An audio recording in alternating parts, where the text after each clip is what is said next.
Alright, ladies and gentlemen, so today we are talking about the R9 290X. This is a 4 GB version. Obviously, it is preferred if you get an 8 gig version because then you could mine Ethereum, but all I have is a 4 gig on hand. A lot of people are like, man, should I buy these? Should I not buy these? Well, I figured since I got one, I'll show you what I'm doing with it. I'm going to be installing it in my main computer because it's actually still a halfway decent card at 1080p, and if you don't need super high refresh rate. But man, does it burn power. So just be ready for that. Alright guys, let me pull the cards out that I have in my main computer and put those into a mining rig, and then we'll get this thing in mine. So let's go.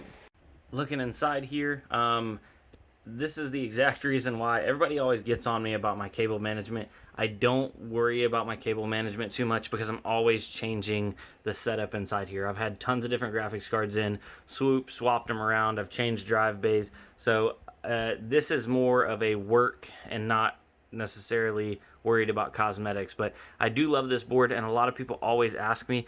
This is the Asus Rampage, I believe it's the Rampage 5 X99 motherboard. It does support 4 full slots on the motherboard. So you see right there, if I had a little bit smaller card, that 3070 in the top slot, if that was a little bit smaller, it would fit another card below it, like I did with the Founders and the 3060s down here. So yeah, cool motherboard. Alright guys, so I am upstairs, and currently I have three 30 series cards in here. I have a 3070, 3060 Ti, and 3060 Ti.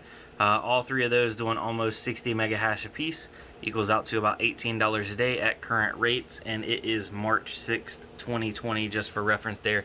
So let me get those cards pulled out of there. I'm going to put those in that mining rig where I got rid of all my 470s, if you guys are watching that, because I'm going to be filling that up with more 30 series cards. And also a lot of times these 30 series cards lose a lot of hash rate when you have monitors plugged into them and you're doing anything.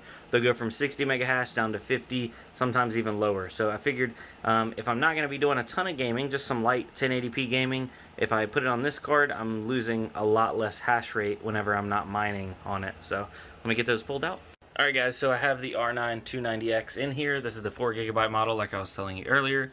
So if you open it up on NiceHash, it shows a lot less algorithms available because it doesn't have 8 gigs of VRAM. Beam, Zhash, Kapow, and then Kapow on 2 different miners. So I'm going to go ahead and let them benchmark all of them. We'll be right back. Alright guys, so I was able, this is actually wrong. I'm able to get about 30 sols on Beam V3. Kapow, I get around 11 to 12. It's almost like 80 cents a day, give or take, but it's burning almost 220 watts. As soon as I start to crank the power back, for some reason I lose display on this display, and it blinks in and out. It still mines, still gets accepted shares, but I don't know what's going on there. So I'm going to keep on playing with it, and I'll be back. Guys, I totally forgot all about it, but I had Unmineable on this computer, and Unmineable offers you can mine basically almost any coin you want. You just choose it. I'm mining Doge, but I'm mining ETC and then getting paid out in Doge. Similar to on NiceHash, I was mining Raven coin or Kapow, but getting paid out in Bitcoin. I'll leave a link down below on how to get started mining well, actually, that's a CPU only guide. I guess I could do another video showing you how to mine on Unmineable with GPUs. And for people with less than 4 GB GPUs, you can use this to mine ETC and get paid out in another coin. So that's actually like really cool. Getting 27.2 mega hash. These are my current overclocks. I'm going to try to pull the power down a little bit more and maybe give it a little bit more memory. But yeah.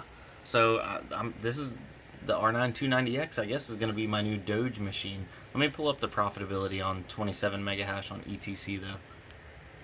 Alright guys, so we're over here on Ethereum Classic on what to mine.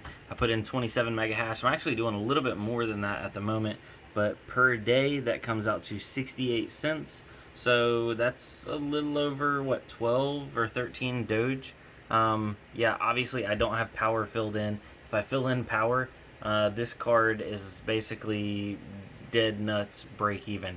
If you could get the 8 GB model of this card, you could actually make some money mining Ethereum. But still, definitely don't recommend you can grab these cards unless you can get them for really cheap. I paid, I think it was 70 or 80 bucks for this card, and I feel like at the time when I bought it, I overpaid. But I mean, these cards are selling for double that now, so just be very careful when you're buying this stuff. R9 290X, I don't recommend. Try to buy something newer that runs less power through it, and you can make basically the same amount of hash. RX 578 gig, RX 478 gig, RX 588 gig, 488 gig. Any of those generations will basically be 30 mega hash with a BIOS mod at about half the power of an R9 390 or 380, or sorry, 290 or 290X. So, all right, guys, have a good one. We'll see you on the next one. Mine, I'm about to. This is literally turned into my new Doge miner. I'm just literally gonna let this graphics card mine Doge. So, yeah, I'll work on a how to mine Doge on your graphics card coming up next.